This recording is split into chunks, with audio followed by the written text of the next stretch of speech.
Olá, eu sou Fabiana Pirro e começa agora o Pernambuco em Perspectiva, um programa para debater o redesenho do desenvolvimento de Pernambuco. O tema de hoje é primeira infância. Fiquem com a gente. Quando falamos em primeira infância, estamos nos referindo aos primeiros anos de vida de uma criança, do nascimento até os 6 anos de idade. Esse período é considerado fundamental porque é nele que o ser humano começa a formar sua base emocional, social e intelectual. É nessa fase que a criança aprende a falar, a andar, a se relacionar com outras pessoas e a descobrir o mundo ao seu redor. O cérebro se desenvolve de forma muito rápida e cada experiência, seja uma brincadeira, um carinho, uma conversa ou até mesmo a rotina do dia a dia, ajuda a construir quem essa criança será no futuro, porque uma infância saudável e estimulante gera adultos mais preparados, confiantes e felizes. Convidamos para o debate de hoje a doutora Sophie Eichmann e Rogério Moraes. Sejam muito bem-vindos. Obrigada. Eu que agradeço, Fabiana. A gente que agradece a presença de vocês. Posso começar pela senhora? Por favor. Por que é tão importante discutir e investir na primeira infância quando se fala em desenvolvimento, seja de um município, de um estado ou de uma nação? Esse é um tema ainda pouco explorado, mas que é muito fundamental de ser mais entendido. Nós somos hoje o que nós fomos desde o início da nossa fecundação na vida uterina com a mãe, ou seja, eu preciso primeiro saber quem foi essa mulher que vai se tornar uma mãe, quem foi este bebê na vida intrauterina e o que ele foi ao longo da vida. Quando eu digo nós somos um caminho muito antigo, significa que toda a minha vida tem um impacto para o futuro. Então, quando eu foco na primeira infância, eu estou querendo dizer que uma população ela vai ter só melhoras, sejam sociais, econômicas, educacionais, quando se olha para a sua criança. O que a criança aprende, o que a criança vivencia, vai ser espelhado ao longo de toda a sua vida. Família é um acolhimento, né? O abraço, o aconchego, né? Tá sempre junto da criança, né? Instruindo ela. Ensinar o bem e o mal, que a vida é tão difícil, tão complicada. O abraço da família é importante também. Com amor, isso é em primeiro lugar é o amor, né, rapaz? Com certeza. Quando se discute a primeira infância no Brasil, o tema central gira em torno das creches. Como está a situação atual das nossas creches e quais as outras prioridades devem ser levadas em consideração? Então, Fabiana, a gente pode olhar o copo meio cheio e o copo meio vazio. O Brasil é um país continental, um país muito grande e que teve uma largada no desenvolvimento do seu sistema educacional muito atrasado quando comparado a todos os países daqui das Américas, né? Comparando, inclusive, também Estados Unidos, Canadá, que também foram colônias. A gente foi o último a oferecer universidades abertas para todos e sempre fomos um dos piores em cobertura desde o ensino fundamental e também nas creches. Então, a gente acordou muito tardiamente para isso e esse é o principal fator para a gente ter hoje uma cobertura ainda muito baixa. De cada 10 crianças no Brasil, somente 3 têm acesso à creche.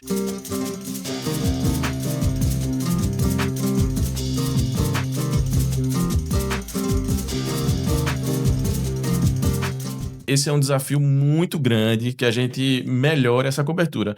Agora, estamos avançando nessa cobertura, mesmo que ainda a passos lentos. A gente vem criando algumas políticas que vêm incentivando os gestores públicos a valorizarem mais essa pauta. É tanto que é uma pauta que vem ganhando mais espaço aí na discussão política a nível nacional, a nível estadual e a nível municipal. Mas eu acho ainda, Fabiana, que isso é um capítulo ainda inicial, que a gente vai descobrir que só creche, não é suficiente. Então, estamos muito mergulhados nesse capítulo, mas precisamos começar a ver os capítulos que vêm adiante. Né? Não é só creche que vai resolver o desenvolvimento infantil. Tem uma série de outros fatores que a gente pode conversar aqui ao longo da nossa conversa, que são tão importantes quanto, por exemplo, a família, a interação com a família. Então, a gente está numa fase aí inicial, avançando num ritmo lento, diante de um contexto de um Brasil tão desigual e tão continental. Chico? Eu estava pensando aqui da importância vital, né, da creche, mas me lembrei que uma época eu estava hospedado na frente da praia e acordei de manhã cedo com as crianças gritando. Eu pensei que tinha alguma coisa especial, mas não era. Era o fato de estar num ambiente em que aquilo ali trazia satisfação e que as crianças muito contentes gritavam.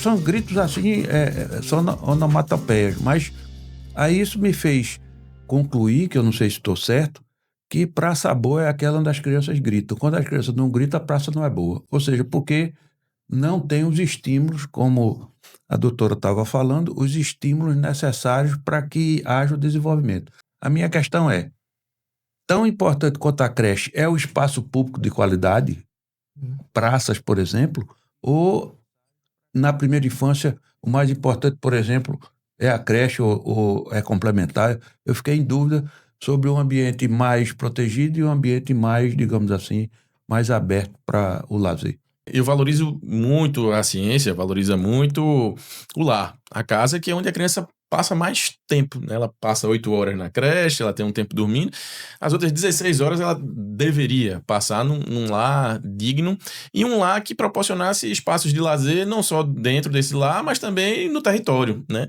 E aí entra o que você estava falando, eu acho que esse é um ponto, inclusive, desses próximos capítulos que precisam ainda serem desenvolvidos, a gente pensar mais em espaços de lazer para a criança pequena. Não só as praças, mas também como os trajetos e os equipamentos públicos, que são públicos naturais das cidades. Você falou praia, né? Praias, áreas verdes são muito importantes para o desenvolvimento infantil. Então a gente tem que pensar mais em como criar ambientes onde essa interação possa favorecer esse desenvolvimento infantil, esse brincar livre, que é onde vai vir aí toda essa expressão de energia da criança. E isso é algo que ainda está pouco no imaginário do gestor público, ainda tem pouco repertório.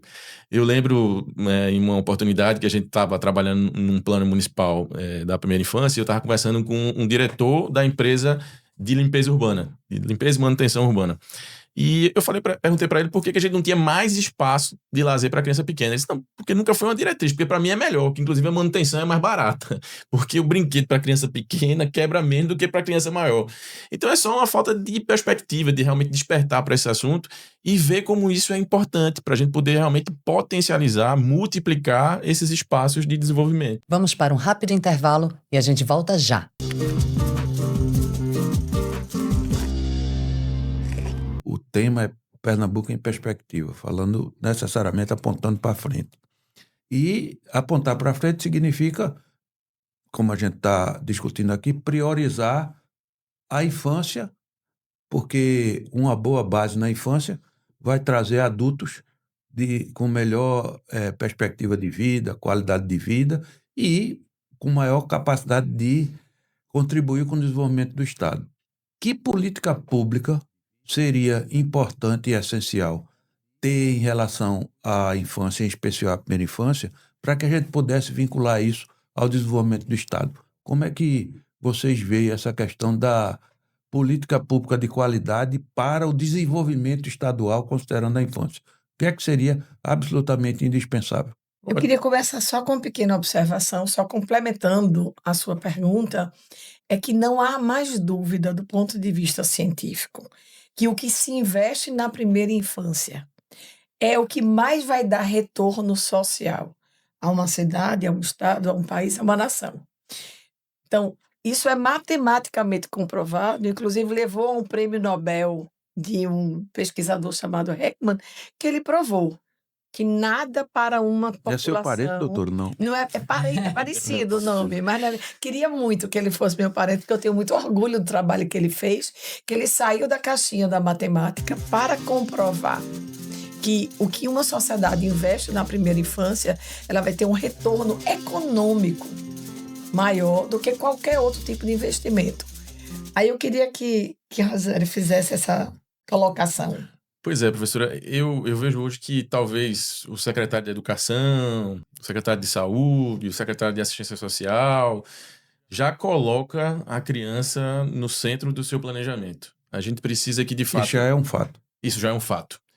A gente precisa que o líder, né, o governante, seja ele o governador, seja ele prefeito, seja ele presidente, e também, principalmente, seus secretários da Fazenda, né, de Finanças, de Contabilidade, também acreditem nisso que o Heckman comprovou matematicamente, econometricamente, né?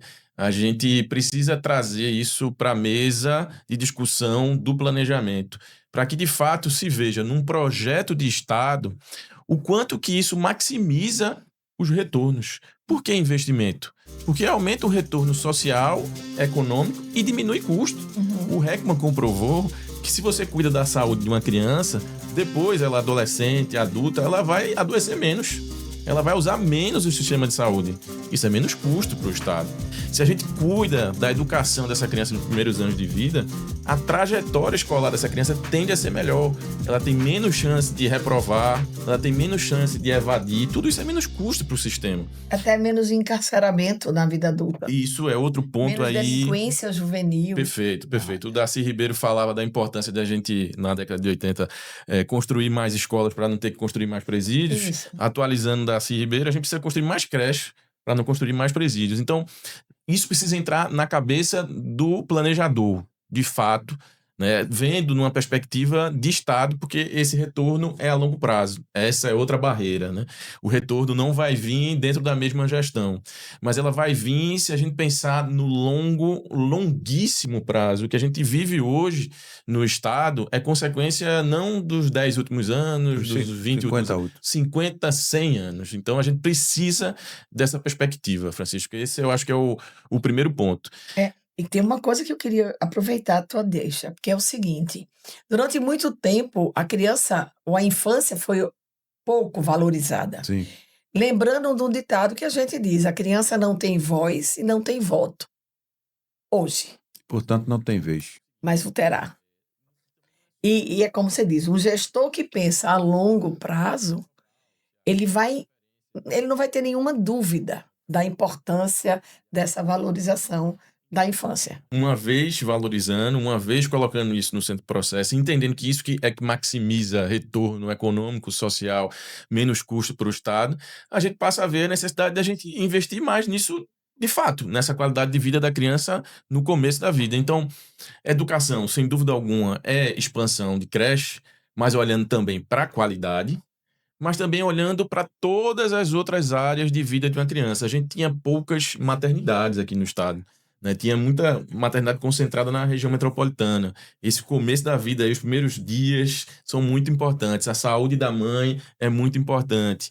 A gente precisa olhar para a habitação, né? Como estão sendo construídos os habitacionais aqui no Estado, né? Como é que estão as áreas de lazer, a cultura, o acesso à cultura da criança. Tudo isso precisa ser fortalecido, precisa ser investido mais, de fato, para a gente poder, de fato, mais na frente, transformar nosso Estado. Eu costumo dizer também o seguinte, Francisco, também não é só uma política que vai ser bala de prata. Sobral, Ceará, é referência em alfabetização, né, na educação básica, e há 30 anos entregam uma educação de qualidade, é a melhor educação do país, a melhor educação pública do país. E Sobral continua com o mesmo nível de violência que tinha há bem pouco tempo atrás, não muito diferente da média aqui do Nordeste. Por quê? Porque não é só a educação que vai resolver. Então, a gente precisa ter uma visão integral. A gente precisa olhar para a saúde, a gente precisa olhar para a habitação, a gente precisa olhar para a assistência social. A educação, ela é para todos, é universal. A saúde, o SUS é para todos. A assistência social, que a gente fala tão pouco e, no geral, as pessoas até entendem pouco o que é assistência social e o que ela faz. É justamente para quem está mais vulnerável. Uhum. O foco é em quem precisa mais, em quem às vezes até está invisível. Enquanto a gente não fortalecer essa base e olhar para quem mais precisa, esse crescimento também não vai ser mais equilibrado. A gente não vai ter mais igualdade, a gente não vai ter mais equidade. Então também é preciso ter esse olhar. A gente já sabe o preço da desigualdade. Quanto mais desigual uma sociedade, mais problemas sociais a gente tem. Isso a gente vê nos países ricos. Pode ser rico, mas se for desigual, tem problema social. Vide aí, Estados Unidos é um exemplo disso. Quando a gente comprar Estados Unidos com o Japão, Estados Unidos com Noruega, Estados Unidos com Suécia. Os Estados Unidos é o maior PIB do mundo. Entretanto, a gente tem taxa de homicídio. A educação nos Estados Unidos não tem o mesmo nível dos melhores. A saúde também. A saúde também, e por aí vai. Continuando a resposta de Rogério, doutora Sofia, quais os principais prejuízos observados quando as creches não conseguem cumprir seu papel fundamental? Bom, Fabiana, eu vou responder a sua pergunta e depois vou ampliar ela um pouco. Por favor. Não é? A criança tem muitas necessidades. E se a gente falar de uma forma mais rápida, uma creche precisa ser um ambiente seguro, ser um ambiente que tenha uma boa qualidade de nutrição e de higiene, mas também ser um ambiente de estimulação. A criança, especialmente pequena, ela precisa de uma relação muito próxima. Então, eu não posso ter uma creche que tenha uma pessoa para cuidar de 10 crianças e esperar que, além dos cuidados básicos, ela a estimule. Então, quando a criança que fica, seja 4, seja 6 horas, no ambiente da creche, e você tirar ainda o tempo que ela fica dormindo, a proporção dessas 8 horas é muito importante para o tempo útil, entre aspas, da vida de uma criança. Porque o cérebro da criança pequena, só para vocês terem uma ideia da dimensão, ela produz 700 a 1000 sinapses, que são ligações de células nervosas por segundo. Então, o cérebro de um bebê, ele está explodindo de informações, de conexões. Inclusive, algumas delas nem serão úteis, elas serão descartadas posteriormente, mas ela precisa ter uma quantidade muito grande de informação. Quando isso não acontece devidamente, seja pela creche, seja pela família, a criança perde oportunidades que talvez ela não possa recuperar nunca. Então, a gente sabe que a criança pequena aprende muito rápido. Perder essa oportunidade única de estimulação adequada pode sim ter repercussões para a vida toda. Lentificar a capacidade, porque a gente fala muito da cognição, do aprendizado, mas também da afetividade, também dos conceitos éticos e de cidadania que se aprende na vida em conjunto com os coleguinhas da creche. Sim. Então, nesse aspecto, é muito importante, especialmente para famílias menos favorecidas e que precisam desse local seguro e estimulador para seus filhos. A gente vai para mais um intervalo. É rapidinho.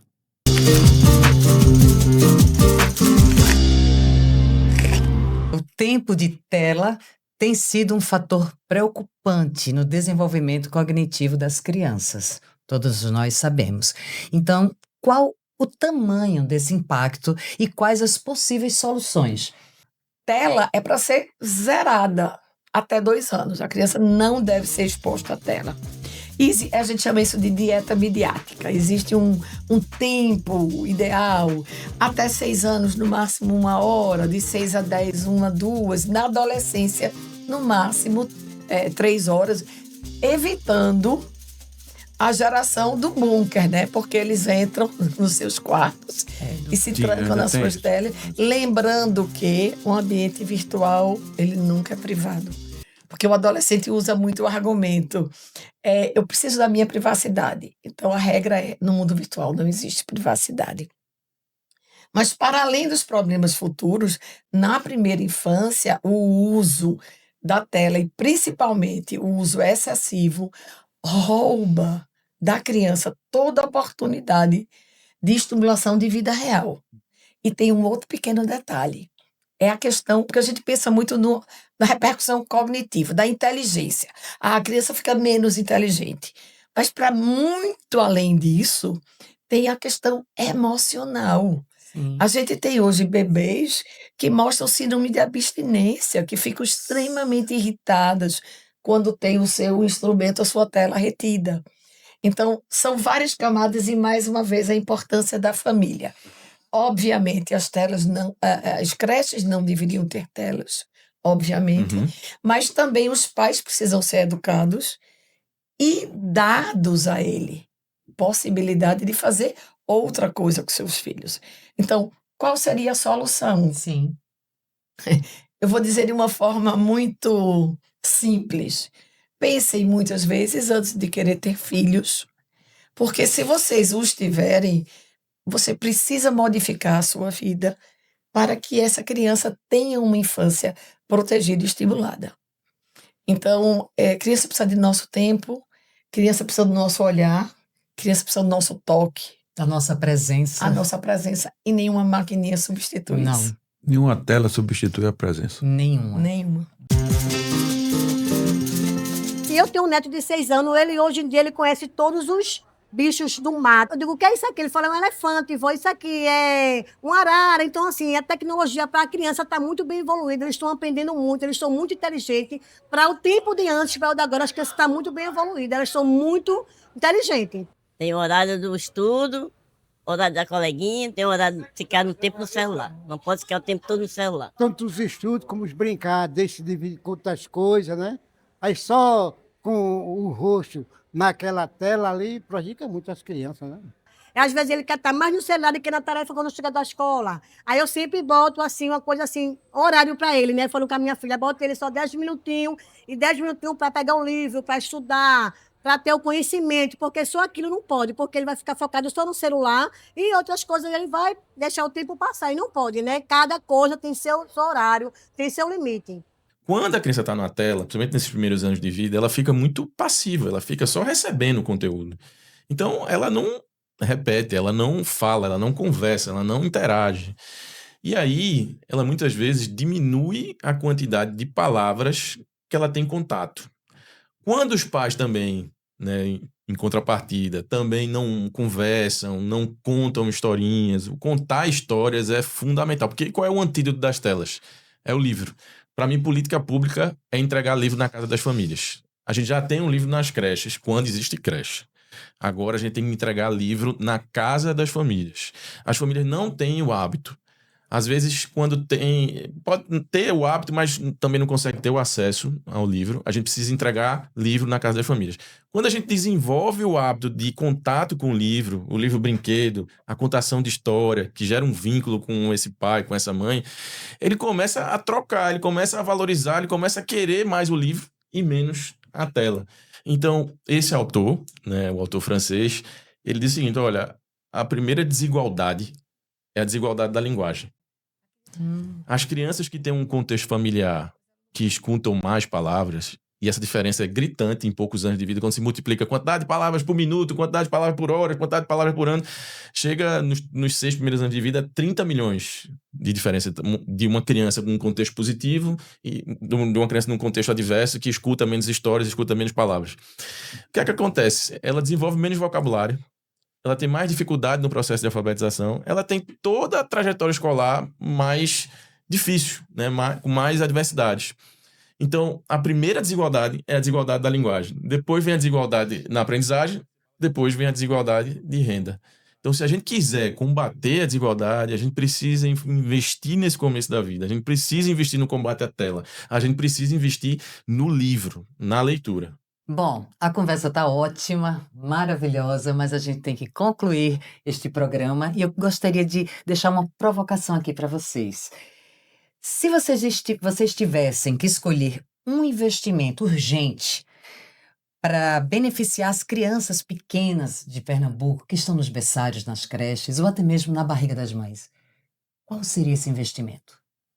Bom, como uma pessoa da área da saúde, eu investiria na saúde, especialmente da mulher que se tornará uma mãe, não é? Então, por exemplo, diminuir a frequência muito elevada de gestação na adolescente, na qualidade do pré-natal. Porque hoje a gente tem o pré-natal obrigatório, mas tem uma qualidade ainda muito baixa. E investir no aleitamento materno, que tem não só um componente nutricional, mas afetivo, relacional. Eu pensaria profilaticamente daqui para frente. Aumentar o investimento, não é gasto, o investimento na assistência social. no fortalecimento de vínculos, em programas de parentalidade, ou seja, de orientação às famílias sobre como cuidar melhor desses filhos pequenos, desses bebês, dessas crianças pequenas. Somente assim é que a gente vai conseguir chegar no ponto mais crítico, onde mais precisa, a quem mais precisa, e conseguir produzir uma política que combata a desigualdade, combinando com o que já vem andando, o que a gente falou aqui hoje, creche, etc, etc. Chico?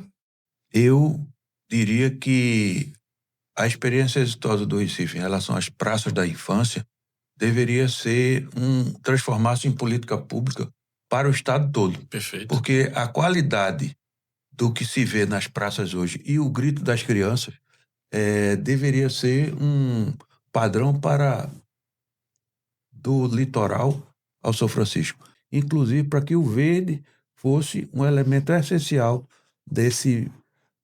da formação dessa base, indispensável para o futuro das pessoas e o futuro do Estado.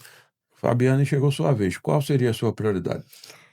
Eu, como uma mulher mãe do teatro, do cinema, da televisão, eu investiria na cultura, que leva as crianças para tocar um instrumento, para ler um livro, porque tudo isso faz a gente se tornar mais sensível, né? Eu acho que mais a gente precisa aguçar a sensibilidade, e ela mora na cultura. Esses comentários mostram a complexidade, Sim. como tem tantas facetas importantes e como elas se complementam. Elas não se excluem, elas se complementam, não é? É verdade. Mas se os próximos governantes, nas próximas gestões, considerassem isso que foi dito e visto aqui, provavelmente estariam contribuindo decisivamente para construir um Estado muito melhor, com certeza. Estamos fazendo a nossa parte, não é? Pernambuco em Perspectiva fica por aqui. Até o próximo programa.